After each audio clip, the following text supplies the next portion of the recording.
Apapun mereka bilang, tekadku takkan hilang. Jalanku masih panjang, garis akhir yang ku pandang. Apapun mereka bilang, tekadku takkan hilang.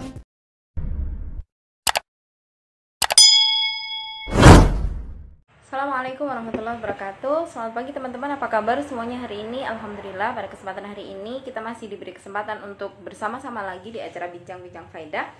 Yang hari ini kita akan membincang tentang new normal. Anak-anak apa harus sekolah ya? Nah, bagaimana nanti sekolahnya dan bagaimana orang tuanya nanti?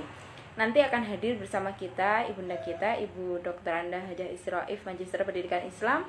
Beliau adalah orang tua atau wali dari putra-putranya yang masih sekolah di tingkat dasar ya, dan kemudian beliau juga praktisi pendidikan. Jadi nanti kita akan membincang banyak hal tentang kekhawatiran juga sih orang tua kalau misalnya anaknya harus sekolah kayak apa gitu. Kita masih menunggu bergabungnya beliau di siaran langsung kita pada kesempatan hari ini.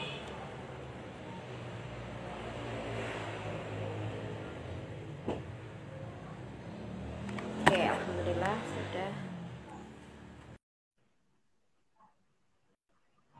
Oke, masih menunggu konfirmasi dari beliau.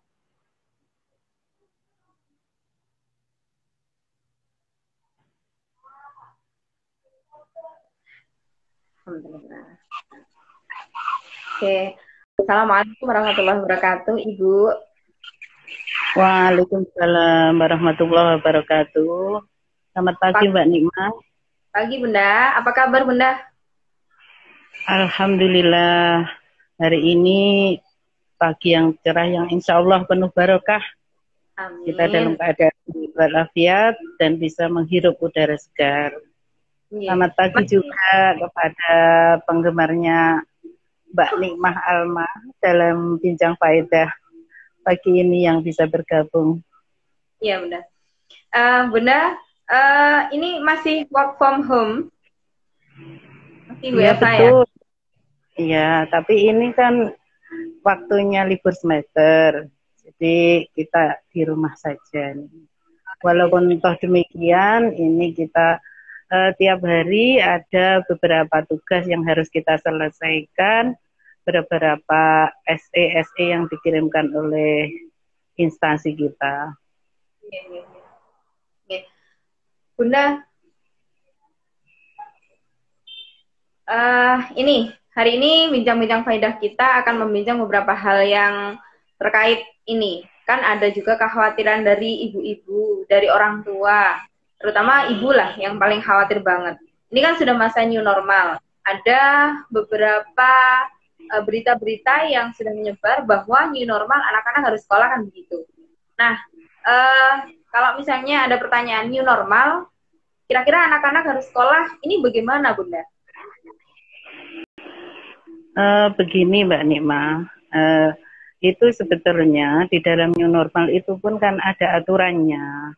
Artinya harus ada beberapa yang harus kita persiapkan. Kalau di sekolah ini ada beberapa yang harus kita persiapkan, baik itu dari anak-anaknya dan dari segi sarana prasarana yang harus kita penuhi. Di mana itu kita termasuk di zona yang mana atau di daerah yang mana, zona merah, oranye, merah ataupun zona hijau. Kalau di zona hijau itu pun diperbolehkan, tapi masih ada beberapa persyaratan. Kalau di zona merah itu kan belum boleh ya. Kita kan menurut Mas Menteri itu kan harus diutamakan kesehatan anak-anak. Jadi ada beberapa hal yang perlu kita persiapkan. Begitu Mbak Nikmah. Oke. Kalau misalnya ini kan di Indonesia, kalau kemarin saya mendengar berita bahwa di Indonesia itu tingkat positifnya COVID-19 ini lumayan tinggi di Asia Tenggara ya Bun. Dan ini grafiknya masih naik masihan grafiknya. Jadi kalau misalnya ada nggak sih kemungkinan bahwa di masa new normal ini kira-kira anak-anaknya masuk sekolah atau mungkin masih dalam tahapan daring seperti yang kemarin, Bunda? Untuk saat sekarang ini masih daring, Mbak Nima. Ya, jadi kita kalau pada saat-saat ini kan waktunya libur sekolah, libur semester, rapot sudah kita bagikan. Ya, ini walaupun toh demikian, karena kita kan masing-masing wali kelas, ya itu kan punya grup, sehingga tidak lepas walaupun hari libur kita selalu mengingatkan bagaimana anak-anak di rumah itu tidak lepas dari pendidikan karena di rumah itu kan nanti yang jadi guru kan wali kelas, wali murid, terutama ibunya. Jadi lewat ibunya kita punya grup, kita ingatkan anak-anak di rumah misalnya mengerjakan apa, waktunya sore biasanya kan TPG. Kalau tidak diingatkan gurunya, anak-anak itu kadang itu lebih percaya kepada guru daripada orang tuanya. Ya, ya. Sehingga para wali murid itu juga mengeluh. Kalau tidak ada tugas dari guru itu disuruh, itu sulit. Suruh belajar juga sulit, suruh mengaji juga enggak mau. Kalau dikasih tahu loh, ini loh dari gurunya, ini mengasih tugas pada kamu, itu baru mau berangkat. Jadi ini harus serba pintar-pintar mencarikan solusi. Orang tuanya juga demikian, gurunya juga demikian. Kerjasama antara wali murid dengan guru ini sangatlah penting pada era COVID-19 ini. Begitu Mbak Nik, kira-kira. Benar. Ini kalau misalnya nanti kan di kemarin pada saat pandemi yang lagi rame-rame di awal-awal itu kan sekolahnya daring dengan sistem daring. Nah, kemarin nanti akan diterapkan pada saat new normal. Ini kan masih ada wacana juga akan kembali daring, tapi ada juga wacana yang mengatakan bahwa nanti juga akan sekolah dengan mempertimbangkan protokol kesehatan yang sudah dicanangkan oleh pemerintah begitu, berdasarkan zona yang ada begitu. Nah, nanti kira-kira kalau misalnya diterapkan daring kembali, ini apakah metodenya sama Mas Yan dengan yang pandemi kemarin atau mungkin ada beberapa perubahan metode begitu? Untuk metode ini kita mempersiapkan, kita sudah ada juknisnya, di mana kita akan menambahkan kurikulum, yaitu kurikulum COVID-19, sehingga anak-anak itu akan tahu kenapa kok saya jadinya tidak sekolah begini. Kemudian apa itu yang namanya COVID? Karena anak-anak itu kan serba ingin tahu, ya.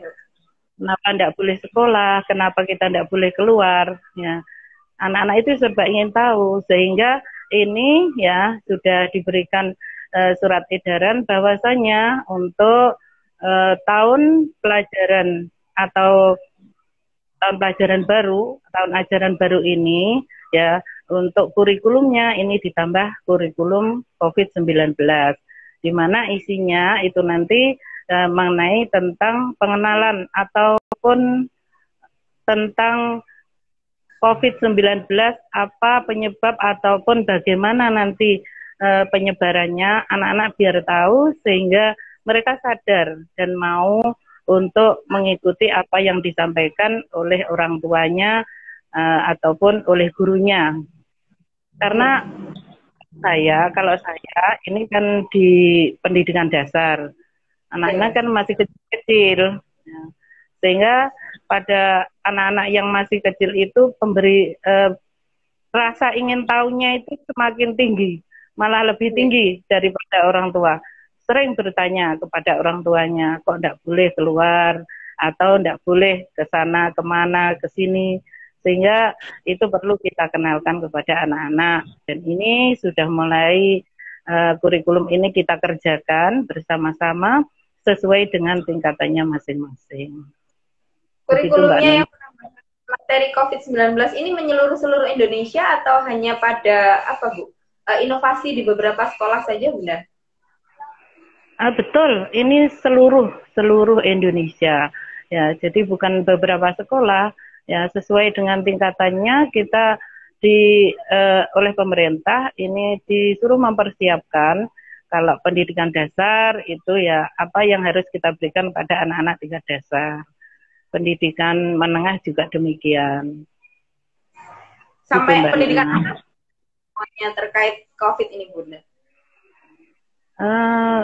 Untuk tingkatannya ya, Insya Allah kalau yang saya tahu ini kalau saya baca surat edarannya itu sampai tingkat SMA. Kalau perguruan tinggi saya kurang tahu. Gitu. Terus ini Bunda, nanti kan kalau pada saat pandemi kemarin yang digunakan untuk aplikasi untuk memberikan penugasan atau pengajar kepada anak ini menggunakan sistem apa Bunda kemarin? Begini, untuk yang kemarin itu ada yang memakai e-learning. Kemudian ada yang menggunakan itu sistem kuisis, itu juga ada. Kemudian ada juga yang memberikan materi penugasan. Artinya penugasan itu bisa kita gunakan, wali murid mengambil ya materi dari sekolah kemudian diberikan kepada anak-anak. Jadi anak-anak tidak boleh untuk ke sekolah. Wali muridnya itu pun datang ke sekolah juga tidak boleh bersamaan. Kita bagi. Misalnya kelas 1 itu jam sekian sampai sekian. Dan itu juga kita menggunakan protokol kesehatan. Sehingga wali murid datang, kita cek suhu tubuhnya berapa, terus kemudian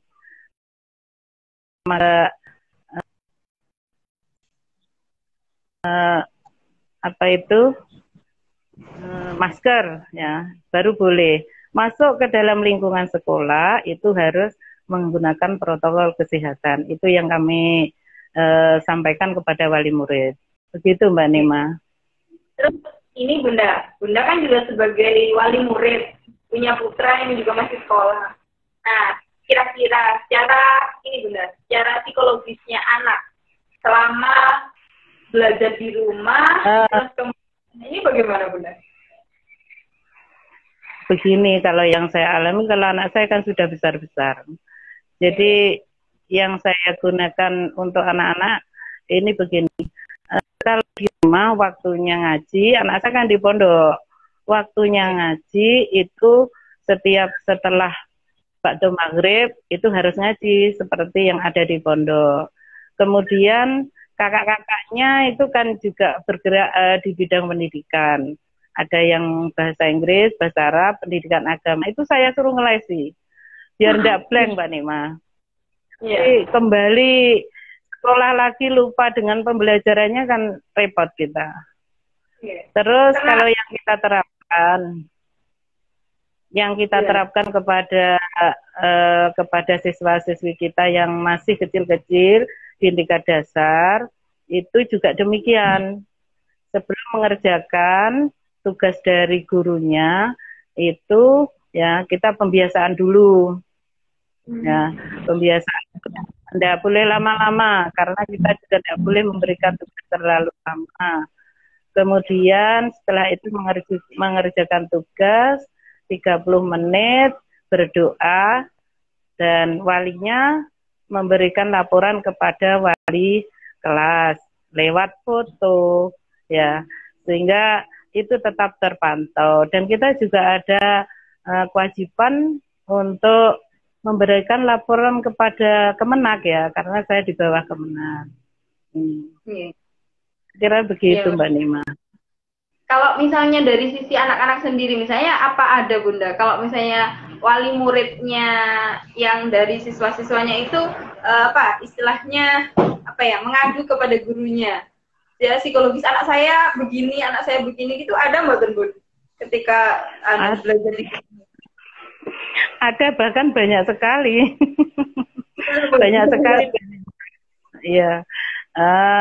Anak saya kalau di rumah itu suka protes mau sekolah, itu ada. Karena ini di rumah terlalu lama. Itu yang dari segi anak-anak.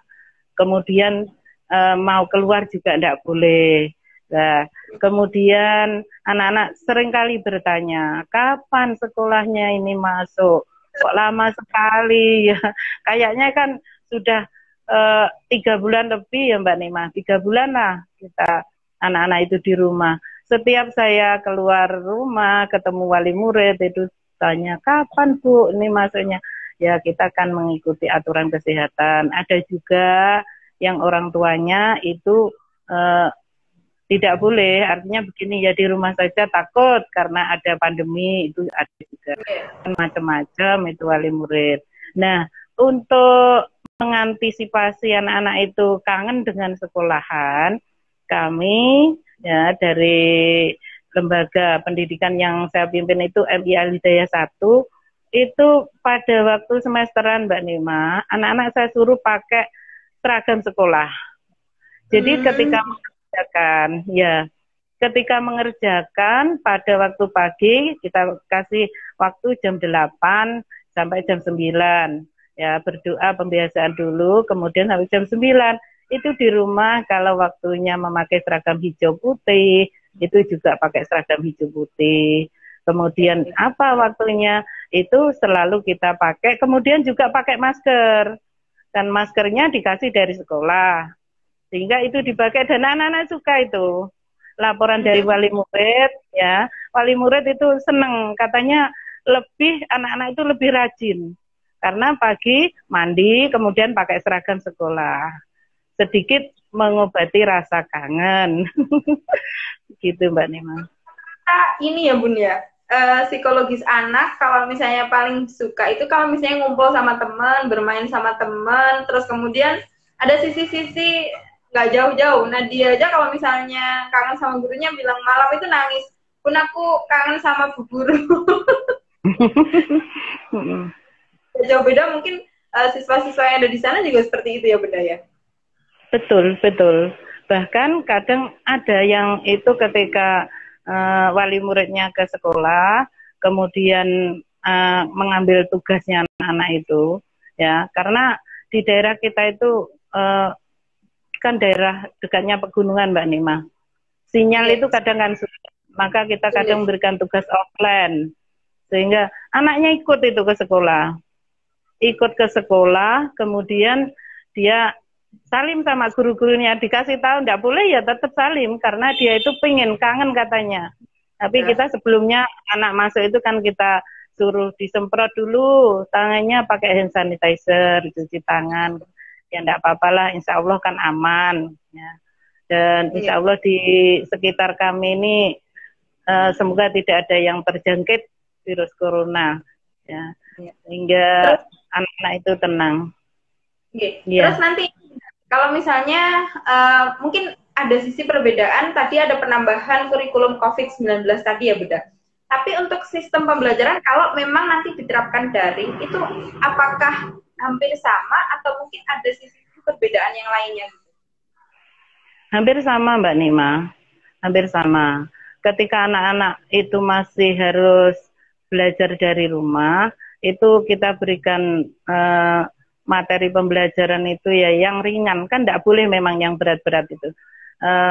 Memberatkan anak juga tidak boleh, sehingga kita memberikan materi pembelajaran itu yang ringan-ringan saja, tapi kurikulumnya itu tetap ya, kurikulumnya yang kita buat program itu sesuai, sehingga tersampaikan itu kadang ya menjadi apa ya, pemikiran kita gimana ya caranya agar tersampaikan semua. Tapi kan memang ya semuanya mengalami, bukan hanya satu sekolah tapi di mana-mana kan mengalami, sehingga kita itu kadang gurunya datang ke rumah anak-anak untuk menjenguk, untuk mengobati rasa kangen juga datang menjenguk anak-anak yang sekiranya perlu perhatian khusus, itu juga kita datangi. Bahkan untuk pendaftaran ini Mbak Nima, kita lewat online. Alhamdulillah ya lumayan, walaupun kita tidak datang ke rumah satu persatu. Dan ini juga kami mendapatkan murid yang ya lumayan banyak lah. Kemudian menurut ukuran sekolah kami mendapatkan 2 kelas. Kemudian yang agak jauh, yang kemudian kan kita menyiapkan dengan online, hubungi nomor ini. ya kita jemput aja, enggak apa-apa. Gitu. Pandemi COVID-19 ini tidak bisa ditebak dan tidak bisa diprediksi kapan berakhir ya Bun.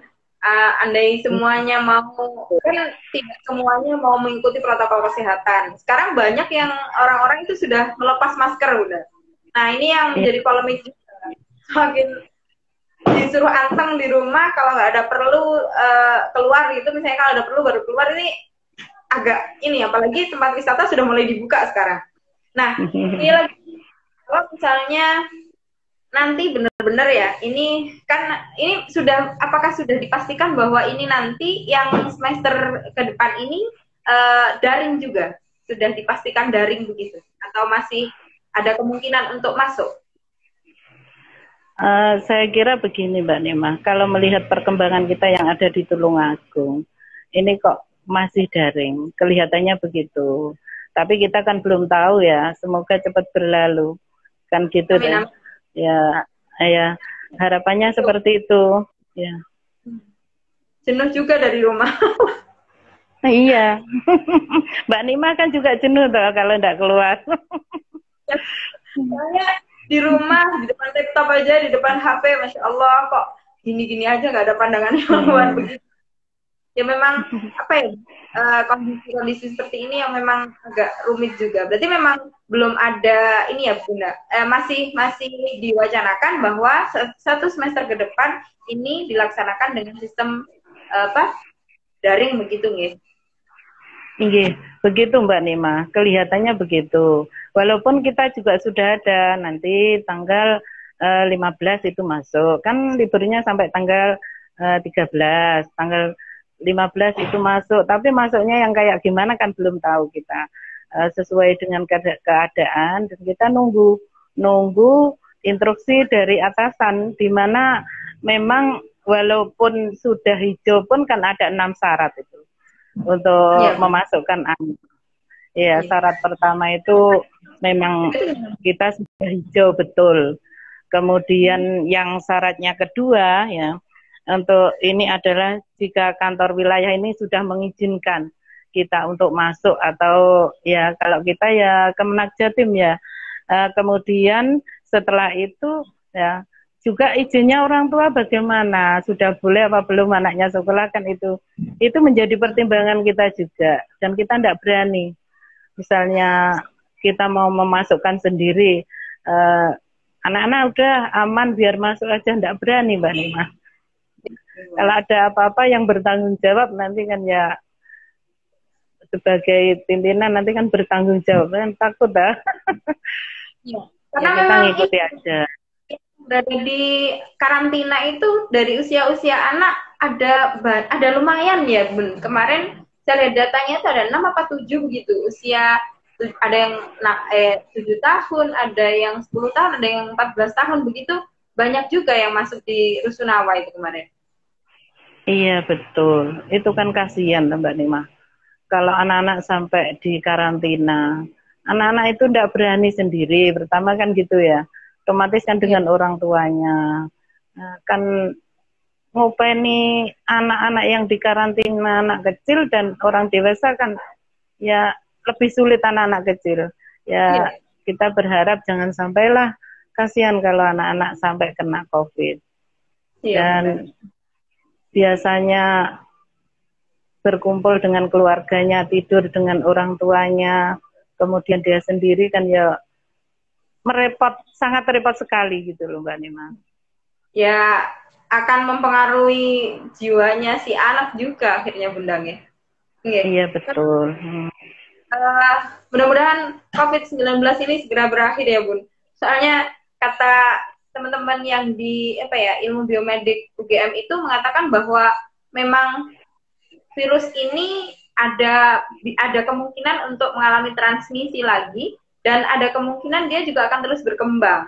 Cuman dawai dosen saya itu dia hanya RNA saja, dia tidak sekuat kita yang sempurna begitu. Tapi kalau misalnya sudah menyerang kan luar biasa hebatnya ketika ada penyakit bawaan yang menyertai kita begitu. Nah, ini Bunda, lagi kan ada beberapa pelajaran yang mungkin anak itu tidak bisa langsung menerima secara langsung begitu. Misalnya matematika, misalnya ilmu eksak lah, itu kan butuh penjelasan yang khusus begitu Bunda. Nah, ada lagi kan kemungkinan kemarin saya dapat ngeluh, ada orang tua yang ngeluh di depan saya itu, aduh harus ngajarin anak matematika, mumet aku Mbak, katanya begitu. Gurunya pun juga dawuh begitu. Aduh kalau sudah kena pelajaran matematika kepada si anak, misalnya ketemu langsung aja dijelasin harus berkali-kali. Apalagi ini yang daring. Nah, ini sistemnya bagaimana Bunda? Untuk seperti tadi yang saya sampaikan Mbak Nima, untuk materi pembelajaran yang sekiranya berat ya, itu memang kita sulit untuk menyampaikan. Apalagi matematika itu kelas 3, 4, 5, 6. Itu orang tua itu kadang sudah tidak bisa. Kalau satu, iya angkat tangan.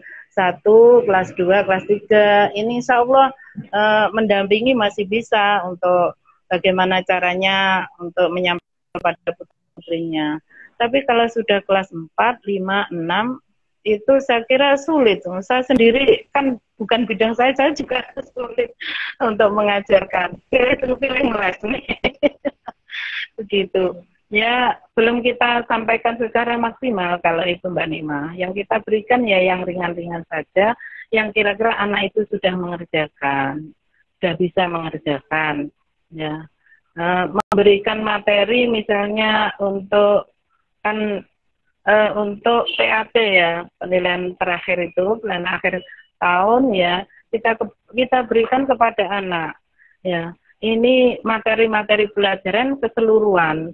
Namun ya untuk seperti bidang yang sulit, matematika, itu juga kita berkali-kali, kita remedi, kemudian kalaupun anak belum bisa, kalau remedi itu kan pertama suruh mengulangi, yang kedua itu diulangi lagi, yang ketiga kalau tidak bisa kan diwarai Mbak Nima, suruh lihat buku materi aja, kan gitu. Nanti akhirnya anak-anak akan paham dengan sendirinya begitu ya Bunda ya? Iya betul ya, berkali-kali dibaca. Kalaupun memang sulit, artinya tingkatannya itu sudah tingkat sulit ya, kita gimana lagi ya, itu kita berikan bonus kepada mereka. Saya kira itu. Seluruh Indonesia, apalagi guru-guru yang kayak materi-materi yang sulit begitu kan, juga gurunya juga sulit untuk menyampaikannya, kecuali kalau misalnya tingkat-tingkat atas mungkin mereka bisa memakai aplikasi yang langsung ketemu, langsung bisa menggunakan papan tulis atau apa, menggunakan Zoom meeting atau, cuman kalau tingkat dasar ini kan masih juga kalau misalnya di tingkat rata-rata di desa misalnya Bunda, itu kan untuk pengenalan aplikasi-aplikasi juga masih belum begitu banyak begitu, jadi akhirnya agak kesulitan di situ ya Bunda. Iya betul. Ya, luar biasa sekali Bunda. Mudah-mudahan nanti ini ada solusi untuk penyampaian ilmu-ilmu eksak kayak begitu, dan anak-anak juga tetap bisa memahami dan gurunya juga tidak mengalami kesulitan untuk menyampaikannya. Bunda, mungkin nanti akan kita sambung kembali hari Jumat dengan Abah. Kita akan membincang tentang terkait dengan haji ya, jadi berangkat khusus Indonesia. Dan yang berangkat, yang melaksanakan cuma Arab Saudi ya Bun ya? Besok. Iya, kalau ini nanti, kalau sepintas saja, ini saya jawab, kabarnya itu yang boleh itu kan cuma yang ada di Arab Saudi. Kemudian yang orang luar yang sudah berada di sana. Namun itu pun juga sangat-sangat, seleksinya juga sangat-sangat rumit ya. Nanti kalau itu Mbak Nima langsung saja ya tanya pada yang bersangkutan, yang ahlinya. Kalau saya jawab nanti keliru. Ya. Kita akan bertemu dengan Abah di siaran langsung Instagramnya. Dan terima kasih Bunda untuk hadirnya di Bincang-Bincang Faidah pada kesempatan hari ini. Dan nanti teman-teman yang belum bisa bergabung nanti bisa melihat di kanal YouTube Anfia Official yang tips dan trik dari Bunda Istiroif tentang bagaimana anak-anak harus yang masa new normal dan pembelajaran daring ini nanti akan ada di kanal YouTube Anfia Official. Terima kasih Bunda atas hadirnya. Mudah-mudahan manfaat dan barokah. Amin, amin. Ya. Sebelum diakhiri, disampaikan Bunda kepada teman-teman yang melihat acara ini? Terima kasih Mbak Nikma atas kesempatan yang diberikan oleh saya kepada saya. Saya mungkin yang saya jawab kurang memuaskan ya, karena ya mungkin kita waktunya juga begitu sempit, kemudian juga apa yang saya sampaikan ini sepengetahuan saya saja, mungkin karena kekurangan saya, cuma itu yang kami berikan, dan kita mengambil hikmah dari pandemi ini ya, karena sesuatu yang diberikan Allah kepada kita itu mesti ada hikmahnya ya, sebagaimana yang ada seringkali kita kenal al-muhafadzatu ala qadimis sholeh ala sulubil jadidil aslah. Jadi itu yang baik itu tetap kita pergunakan, nilai lama yang baik kita tetap pergunakan, kemudian juga mengambil nilai-nilai baru ya, yang baik, yang lebih baik. Karena mau tidak mau, COVID ini memberikan suatu pembelajaran untuk kita semua. Kita ambil yang baik, kebersihan, kemudian kesehatan, menjaga diri, ini adalah yang utama untuk kesehatan diri kita. Mungkin itu Mbak Nikma, salam kepada sahabat-sahabat dan teman-teman, utamanya follower dari Mbak Nikma. Ya, ini semoga kita selalu diberikan kesehatan, ya, kemudian bisa melaksanakan aktivitas dan perjuangan dengan sebaik-baiknya.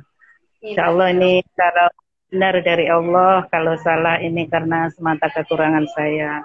Dan saya mohon maaf Mbak Nima, itu yang bisa kami berikan. Ya, terima kasih. Ya. Sama-sama. Wallahul muwaffiq ila aqwamit thoriq. Wassalamualaikum warahmatullahi wabarakatuh. Waalaikumsalam warahmatullahi wabarakatuh. Sembah nuwun Bunda.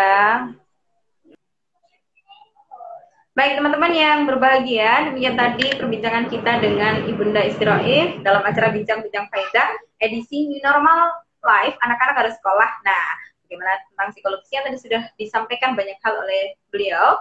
Bagi teman-teman yang belum bisa bergabung dan bagi teman-teman yang nanti ingin mendengarkan paparan yang lebih jelas dari beliau, bisa langsung di channel YouTube Anvia Official. Mudah-mudahan perbincangan kita hari ini bisa bermanfaat buat teman-teman semuanya dan ibu-ibu semuanya dan juga siswa-siswa dimanapun berada. Saya akhiri, wallahul muwaffiq ila aqwamit thoriq. Assalamualaikum.